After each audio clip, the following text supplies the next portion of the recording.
Jammu municipal corporation के ward number 28 के corporator गौरव चोपड़ा है मेरे साथ। Gaurav ji, mayor deputy mayor इस्तीफ़ा दे चुके हैं। आप लोगों ने कई बार आवाज़ उठाई कि करप्शन है, कहीं एलिगेशन लगे, बातें खुल के सामने नहीं आती हैं, ऑपोजिशन वालों की सुनवाई नहीं होती है और काम नहीं हो रहे हैं। बीच में कोविड के भी 2 साल थे।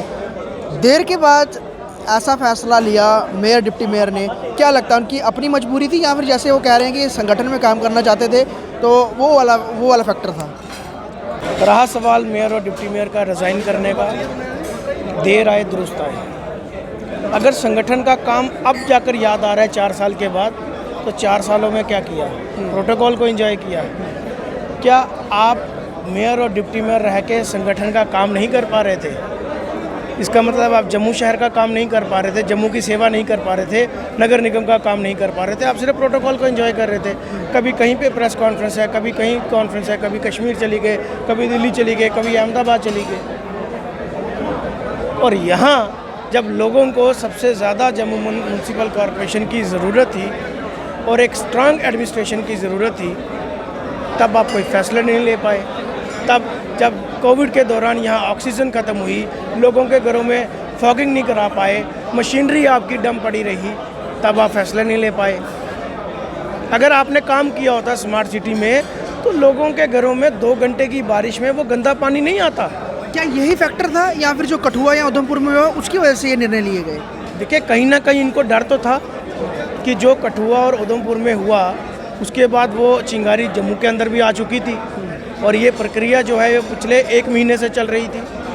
क्योंकि जब रूलिंग पार्टी के अपने कॉर्पोरेटर्स की सुनवाई नहीं हो रही थी, और आपने पिछले जनरल हाउस की मीटिंग में भी देखा कि भारतीय जनता पार्टी के ही कॉर्पोरेटर सबसे ज़्यादा बोले और मेयर वॉकआउट करके चली गई। ये पहला जम्मू म्यूनसिपल कॉर्पोरेशन का सदन ऐसा है जहाँ जो चेयर पे बैठे होते हैं वो वॉकआउट करके चले जाते हैं। हमने तो सुना था, जब हम पार्लियामेंट में भी देखते थे, असेंबली में भी देखते थे कि MLAs और MPs वॉकआउट करके जा रहे हैं, लेकिन जो स्पीकर होता था वो वॉकआउट नहीं करता था।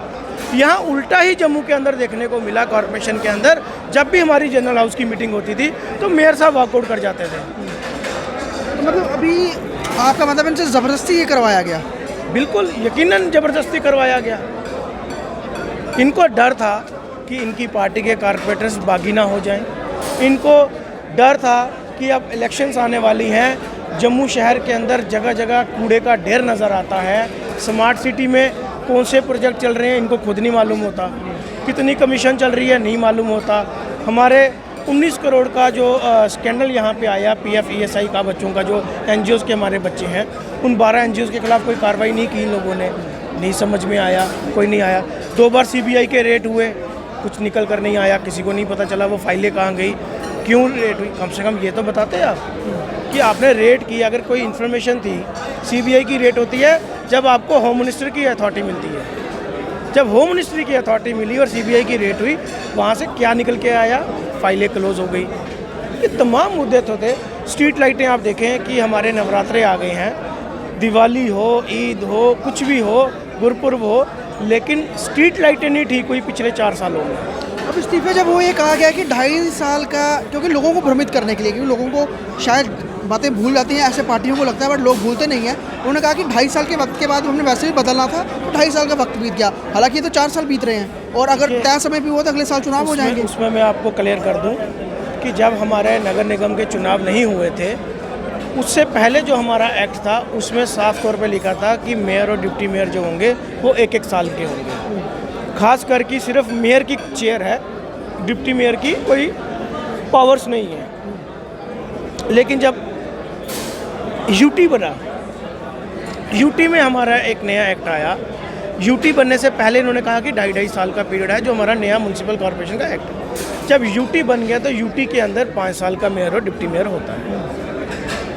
ठीक है, तो ये बातें ये भारतीय जनता पार्टी वाले मत बोलें कि हमने 2.5 साल में चेंज करना था तो हमें 4 साल लग गए चेंज करते करते। ये यूटी के अंदर तभी मेयर साहब को आपने देखा होगा कि वो भारत माता की कम जाया करते थे, यूटी ज़्यादा जिंदाबाद करते थे। आप लोगों ने ये भी कई बार आरोप लगाया था कि जम्मू के बहुत सारे रेजिडेंशियल एरिया को कमर्शियल एरिया कर दिया गया और उसमें बहुत बड़ा पैसे का लेन देन हुआ। तो मतलब कि इस दौरान ये भी एक एलिगेशन हो सकता है, अगर हम पीछे की रिपोर्ट करें, जो ऊपर रिपोर्ट कार्ड जा रहा हो, कि दबा के पैसा जो है कमाया जा रहा है और उसका बेनिफिट सिर्फ कुछ ही लोग ले रहे हैं? यकीनन कहीं ना कहीं एजेंसियां काम कर रही हैं, सीआईडी काम कर रही है। एक गरीब व्यक्ति अगर अपना घर बनाता है, कमरा बनाता है, वहाँ आप लोग पहुँच जाते हैं, लेकिन जो बाकी लोग जो अपने मकानों को कमर्शियल कर रहे हैं, अभी तक आपकी तो कमर्शियल पॉलिसी कोई आई नहीं, वो आपकी फ़ाइल जो है वो सेक्रेटेड में है, आपको वहाँ उनके नक्शे पास नहीं हो रहे हैं वो। लेकिन फिर इतनी बड़ी बड़ी बिल्डिंग्स कैसे बन रही हैं, इसका जवाब कौन देगा? इसका जवाब तो मेयर को ही देना था। अभी आपके सामने जनरल हाउस में आप देखते होंगे, आपके कलीग्स हैं, रूलिंग पार्टी के भी हैं, कौन लगता है बेहतर चारा? जब क्योंकि अगर 1 साल का ही वक्त है देखा जाए तो कौन ऐसा व्यक्ति हो सकता है जो सही में मेयर की कुर्सी डिज़र्व करता है और जो वाकई में काम भी कर सकता है और अपोजिशन वालों के साथ उनका बड़ा अच्छा रवैया है, उनकी बात सुनते हैं?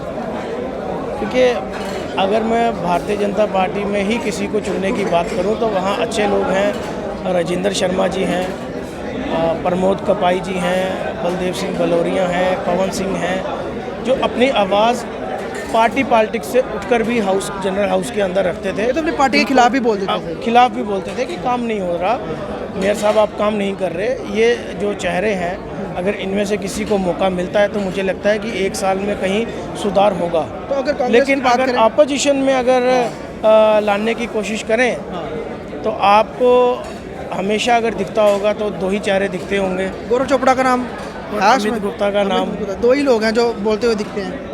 तो देखते हैं कि पार्टी क्या फैसला लेती है। सभी कॉर्पोरेटर्स जो हम 28 लेकिन आप लोगों का नाम सामने आएगा ऐसे लग रहा है, क्योंकि इंडिपेंडेंट तो हम ही जी हैं, आप कांग्रेस से हैं, तो कांग्रेस के अलावा और ज़्यादा कोई बोलता हुआ तो दिखता नहीं है। देखिए, एक प्रीतम जी हैं, शायद वो आपका साथ दे रहे थे, खड़े होते हैं साथ आपके। देखिए, मैं आपको बताऊं कि हम सभी कॉर्पोरेटर्स अपोजिशन के बैठेंगे, जब इनका मेयर का नाम कहीं सामने आएगा उसके बाद जो भी कॉर्पोरेटर्स मिलकर फैसला करेंगे। कितना लंबा प्रोसेस, क्योंकि लोग इंतजार कर रहे हैं, कितने दिन लग जाएंगे अब नया मेयर और डिप्टी मेयर में? क्या है कि 1 आधे दिन में शायद ये पूरा हो जाएगा। उसके बाद इलेक्शन की जो प्रक्रिया है उसका नोटिफिकेशन निकलेगा।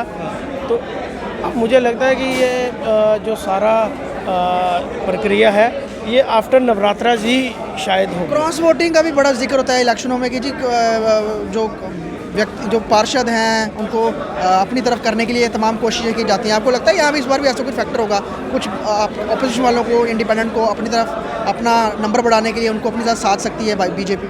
देखिए, इसी चीज़ का डर था तो इन्होंने एक एक्ट लाया कि ओपन पोलिंग करवानी है, ओपन वोटिंग करवानी है।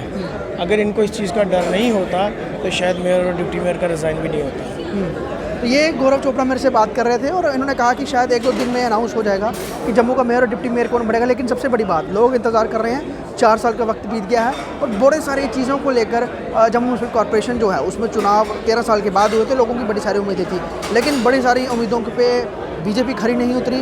करप्शन के भी चार्जेस लगातार लगते रहे और इस बीच मेयर और डिप्टी मेयर के इस्तीफे के बाद अब नया चेहरा कौन होगा वो तो बीजेपी तय करेगी। लेकिन अपोजिशन में 2 चेहरे जो सबसे ज़्यादा दिखते थे वो अमित गुप्ता और गौरव चोपड़ा और प्रीतम जो काउंसलर हैं कंजवानी से, ये तमाम लोग जो हैं ज़्यादा भारी आवाज़ से बात उठाते थे। अब क्या अपोजिशन वाले इनका नाम रखते हैं और अगला मेयर या डिप्टी मेयर कौन होगा ये आने वाला वक्त बताएगा। लेकिन उत्सुकता इसमें सबकी बनी हुई है। जम्मू से ख्वाहिश पटियाला की रिपोर्ट।